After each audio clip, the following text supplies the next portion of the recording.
বর্তমানে একটা গোপাল ভাঁড় মৌলবি বেরিয়েছে, দেখেছেন? হ্যাঁ, ও এইরকম করতে পারে না, মানে এখান অব্দি ওর প্যাট হয়ে গেছে, এখান অব্দি প্যাট হয়ে গেছে। আমার ব্যাপারে বলছে ঝাড়খণ্ডের একটা হারামখোর জাহাঙ্গীর বেরিয়েছে। আচ্ছা বলেন তো বাবা, ডাব চুরি ও করলো আর হারাম আমি খেলাম? ও বলছে আমি ডাব চুরি করে খেয়েছি, ও বলছে যে আমি আপনার মাছ চুরি করে খেয়েছি, আমার হুজুরদের মাদ্রাসায় টিফিন আসতো খাবার, ও খাবার চুরি করে খেয়েছি। তো বেটা আমি কি করে হারাম করলাম? সব হারাম তো তুই খেয়েছিস। এই জন্য তোর প্যাট তো আর প্যাট হয়ে না, ইন্ডিয়ার গেট হয়ে গেছে, বিলাইতি কুকুর হয়ে গেছে, দেশি কুকুর নয়। এ গাধা বলছে যে বেরেলবিরা কবর পূজা করে, বেরেলবিরা শিরক করে। আমার কাছে অনেক প্রুফ রয়েছে, আমি সোশ্যাল মিডিয়ার মাধ্যমে ভদ্র ভাষাতে তাকে চ্যালেঞ্জ করতে চাই যে তোমার যদি হিম্মত না থাকে দেওবান থেকে ডাকো। তোমাদের পশ্চিম বাংলায় যত দেওবান্দি মৌলবি আছে, তোমরা বলেছো বেরেলবিরা কবর পূজা করে, শিরক করে। আল্লাহর কসম খেয়ে বলি, বেরেলবিদের একটা আমলকে, একটা আকীদাকে যদি দেওবান্দি শিরক প্রমাণ করে, বর্ধমানের শওকাতের বেটাকে আমি 10 লক্ষ টাকা পুরস্কার দেব। আর যদি না বসে তাহলে মনে করব পশ্চিম বাংলার দেওবান্দি মৌলবীরা মায়ের দুধ পান করেনি, এরা মন্দিরের প্রসাদ খেয়ে মানুষ হয়েছে, কারণ তাদের নিকটে মন্দিরের প্রসাদ খাওয়া যায়। বুঝতে পারলেন বাবা? আর হিম্মত থাকলে চ্যালেঞ্জ অ্যাকসেপ্ট করবে, বসবে ফেস টু ফেস। বসার দায়িত্ব আমার, খরচ বহন করবো আমি। জায়গা যদি বলে মুর্শিদাবাদে বহরমপুরের মাটি বলুক, জঙ্গিপুরের মাটি বলুক, আর আপনার কলকাতাতে বলুক, আমি হল লজ বুক করব, যত টাকা খরচ হবে আমি দিব। সে নিজের ভাড়া দিয়ে আসবে, আমি নিজের ভাড়া নিয়ে যাব। ও আর 10 জনকে নিয়ে আসবে, আমি আমার 10 জনকে নিয়ে যাব।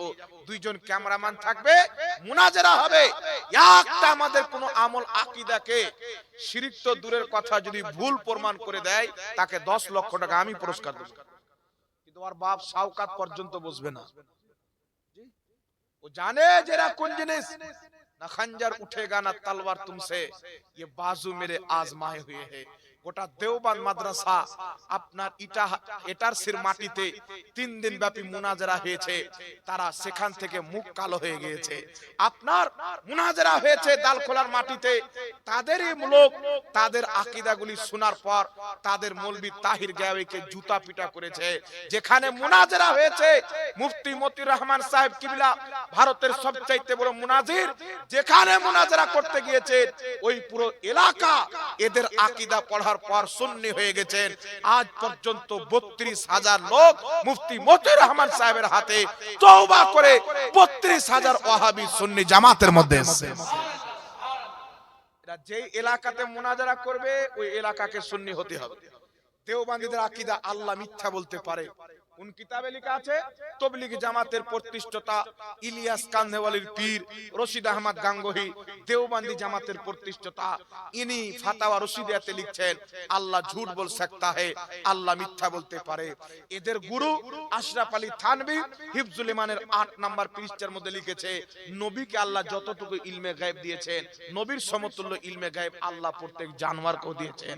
এদের মৌলভী খলিল আহমদ আম্বেঠি তবলিগি জামাতের প্রতিষ্ঠাতা ইলিয়াস কান্ধেওয়ালির ওস্তাদ খলিল আহমদ আম্বেঠি বারাহিনে কাতিয়ার 122 পৃষ্ঠার মধ্যে লিখেছে, নবীর চাইতে শয়তানের জ্ঞান বেশি, এটা কোরআন দ্বারা প্রমাণিত। নবীর জ্ঞান বেশি এর কোনো দলিল নাই, শয়তানের জ্ঞান বেশি এটা মানা ঈমান, নবীর জ্ঞান বেশি এটা মানলে শিরক হবে। দেওবান মাদ্রাসার প্রতিষ্ঠাতা কাসিম নানবী তাহজুরুন নাস কিতাবের মধ্যে লিখছে যে আমাদের নবীর পরেও নতুন নবী জন্ম নেওয়া সম্ভব। একটু জোরে নাউজুবিল্লাহ হবে না?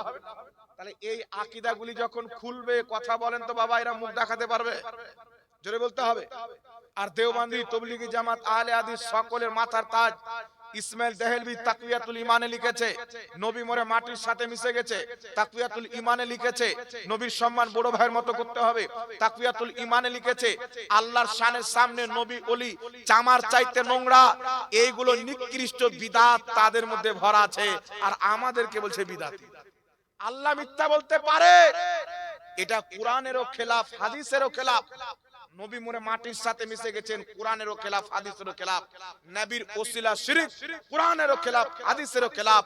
আর ওয়াহাবিদের ইমাম ইবনে তাইমিয়া মাজমুল ফাতাওয়াতে লিখছেন যেটা কোরআন হাদিসের খেলাফ হবে ওটাই হলো নিকৃষ্ট বিদআত। তো অরিজিনাল বিদআতই হলো তারা যারা আল্লাহ আল্লাহর নবীকে গালি দিয়ে নিজের কিতাবে লিখে রেখেছেন, এরা হলো বিদআতি। মিলাদুন নবী পালন করা বিদআত নয়, কিয়াম করা বিদআত নয়। এ বর্তমানের পোল্ট্রি মুরগি বলছে বেরেলবিরা নবীকে হাজির নাজির মনে করে কিয়াম করে, এই জন্য তারা মুশরিক, এটা হচ্ছে শিরক। আল্লাহ কোরআন পাকে বলছেন ইন্না আরসালনাকা শাহিদাও ওয়া মুবাশশিরাও ওয়া নাযীরা, আল্লাহ পাক বলছেন নিশ্চয় হাবিব আমি আপনাকে হাজির এবং নাজির বানিয়ে পাঠিয়েছি। আল্লাহ পাক বলছেন হাজির নাজির বানিয়ে পাঠিয়েছি। এই যে শাহিদ শব্দ রয়েছে, এই শব্দের ব্যাখ্যা ইমাম রাগিব আসবাহানি মুফরাদাতের মধ্যে করেছেন আশ-শাহিদু আল হুজুরু মা আল মুশাহিদা। শাহিদ শব্দের অর্থ হচ্ছে উপস্থিত থাকা আর নিজের চোখে দেখা। সুবহানাল্লাহ বলেন। তো আমার নবী মদিনায় উপস্থিত আছেন, পৃথিবীকে নিজের চোখে দেখতে পান, তাই নবী পাককে হাজির নাজির বলা হয়। তো পৃথিবীর মুসলমান এ আবার যুক্তি কি দিচ্ছে যে নবী যদি হাজির থাকে তো মৌলবি তুই চেয়ারে বসে কি করে ওয়াজ করছিস, তো তোমার নিকটে তো আল্লাহ হাজির নাজির, তো আল্লাহ যদি হাজির থাকে তো তুই চেয়ারে বসে কি করে ওয়াজ করছিস? না কি বলেন? কথা বলেন। তো আল্লাহর নবী হাজির নাজির মানে এটা নয় যে আল্লাহর নবী প্রত্যেক জায়গাতে উপস্থিত আছেন। আল্লাহর নবী হাজির নাজির অর্থ হচ্ছে তিনি আছেন মদিনাতে আর তিনি এই পৃথিবীকে হাতের থাবার মতন দেখতে পাচ্ছেন। যেমন একটা এক্সাম্পল দিয়ে দিচ্ছি, আমি এখানে বসে আছি, আমার থেকে 10 হাত বা 15 হাত দূরে একটা ঝামেলা হলো, আব্দুর রহমান আব্দুল জব্বারকে একটা থাপ্পড় মারলো। সকালে মিটিং বসেছে, আমার 15 হাত দূরে ঘটনা ঘটছে সামনে। একজন ব্যক্তি বলছে আব্দুর রহমান আব্দুল জব্বারকে একটা থাপ্পড় মেরেছে, আমি ওখানে উপস্থিত ছিলাম কিন্তু আমি কানা দেখতে পাই না, ওর সাক্ষী চলবে? চলবে না। আরেকজন ব্যক্তি বলছে আমি দেখতে পাই কিন্তু ওখানে উপস্থিত ছিলাম না, মোবাইলে দেখেছি, ক্যামেরাতে দেখেছি, টিভিতে দেখেছি, ওর সাক্ষী চলবে? সাক্ষী হওয়ার জন্য উপস্থিত থাকতে হবে আর নাজিরও হতে হবে। হাজির মানে উপস্থিত, নাজির মানে দেখা, উপস্থিত হতে হবে, দেখতেও হবে। একজন ব্যক্তি বলছেন আমি ছিলাম কিন্তু আমি পাগল, মাঝে মাঝে আব্বাকে খালো বলে দিই, ওরও সাক্ষী চলবে না। মানে দৃষ্টিও ঠিক হতে হবে আর ব্রেন বুদ্ধিও ঠিক হতে হবে, তাহলে আপনাকে হাজির নাজির সাক্ষী মানা যাবে। সাক্ষী হওয়ার জন্য হাজির নাজির হওয়া শর্ত, উপস্থিত হওয়া, চোখে দেখা।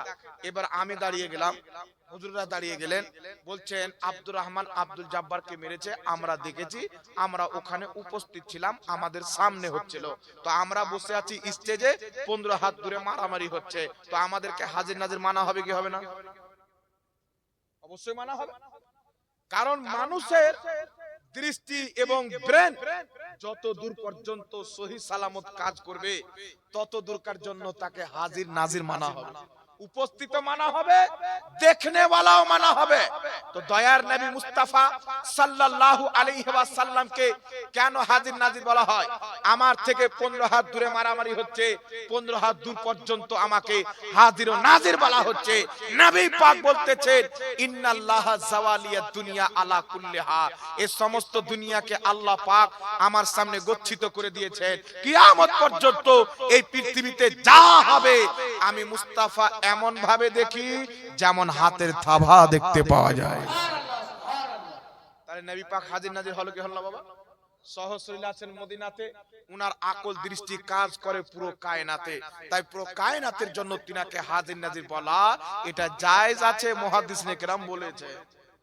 আল্লাহ নবী সাল্লাল্লাহু আলাইহি সাল্লাম উহুদের শহীদগণের মাজার জিয়ারত করলেন, তাদের জন্য দোয়া করলেন, মেম্বার লাগিয়ে মেম্বারে দাঁড়িয়ে নবী সাহাবীর সামনে বক্তব্য দিচ্ছেন, আমার সাহাবী আমি ইন্তিকাল করব, তোমাদের আগে গত হয়ে যাব, তবে আমি তোমাদের প্রতি সাক্ষী থাকব, আমি তোমাদের প্রতি গওয়াহ থাকব, সাক্ষী থাকব।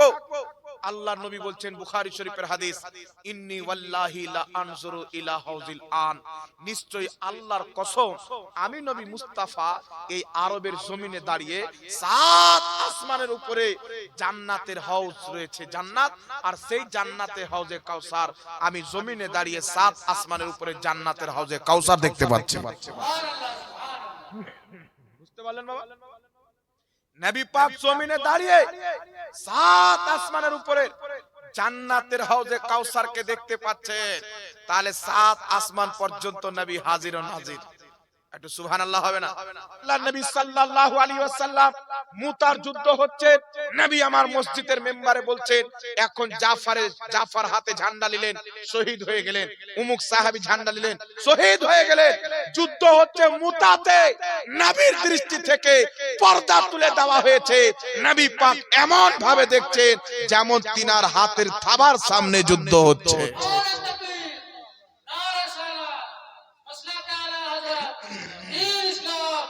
এই জন্য নবী পাককে হাজির নাজির বলা হয়। এখানে নবী উপস্থিত আছে, এখানে উপস্থিত আছেন, এটা নবী আছেন মদিনাতে, উনি যেই দিকে নজর করে আল্লাহ পুরোটা দেখায়, তাই নবীকে হাজির নাজির বলা হয়।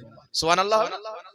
আর বলছেন হাজির নাজির মনে করে কিয়াম করলে মুশরিক হয়ে যাবে, তাহলে আহলে হাদিসও মুশরিক, দেওবন্দিও মুশরিক, তবলিগীও মুশরিক। কারণ শেখ আব্দুল হক মুহাদ্দিস দেহলভী আল বুখারী ৫৫০ বছর পূর্বে একটি কিতাব লিখেছেন, আখবারুল আখিয়ার। এই কিতাবটি আমার কাছে আছে। এই কিতাবের মধ্যে শেখ আব্দুল হক মুহাদ্দিস দেহলভী আহলে হাদিস ও মুহাদ্দিস মানে, দেওবন্দিও মুহাদ্দিস মানে, তবলিগীও মুহাদ্দিস মানে, আমরা আহলে সুন্নাত ওয়াল জামাত ও মুহাদ্দিস মানে। তিনি আখবারুল আখিয়ার কিতাবে লিখছেন, আল্লাহর নবী মুস্তাফা উম্মতের আমলের প্রতি, উম্মতের নিয়তের প্রতি, উম্মতের হালাতের প্রতি, উম্মতের ইচ্ছার প্রতি নবী হচ্ছেন হাজির ও নাজির। জোরে বলতে হবে সুবহানাল্লাহ। শেখ আব্দুল হক মুহাদ্দিস দেহলভী নবীকে হাজির নাজির মানতেন, আর নবী পাক সাল্লাল্লাহু আলাইহি ওয়াসাল্লামকে দাঁড়িয়ে সালামও দিতেন, কিয়ামও করতেন। আখবারুল আখিয়ার কিতাবে শেষে লিখছেন, আমি নিজেই নবী পাকের জন্য কিয়াম করি, দাঁড়িয়ে ইয়া নবী সালামুন আলাইকা পাঠ করি। আর কিয়াম এমন একটা জিনিস, এই জিনিস ওই ব্যক্তি করবে যেই ব্যক্তির ঈমান থাকবে। সুবহানাল্লাহ। তাহলে শেখ আব্দুল হক মুহাদ্দিস দেহলভী নবীকে হাজির নাজির মনে করে কিয়াম করতেন, ইনাকে সবাই মুহাদ্দিস মানে। আর দেওবন্দের গোপাল ভাড় বর্ধমানের পোল্ট্রি মুরগি শাওকাত জোলহার বেটা বলছে যে হাজির নাজির মনে করে কিয়াম করা শিরক। তাহলে শেখ আব্দুল হক মুহাদ্দিস দেহলভী শিরক করলেন, মুশরিক হলো। মুশরিককে কেউ যদি মুহাদ্দিস মনে করে, মুসলমান মনে করে, সেই ব্যক্তিও মুশরিক। তাহলে দেওবন্দিরাও মুশরিক হলো, আহলে হাদিসও মুশরিক হলো, জামাতিরাও মুশরিক হলো।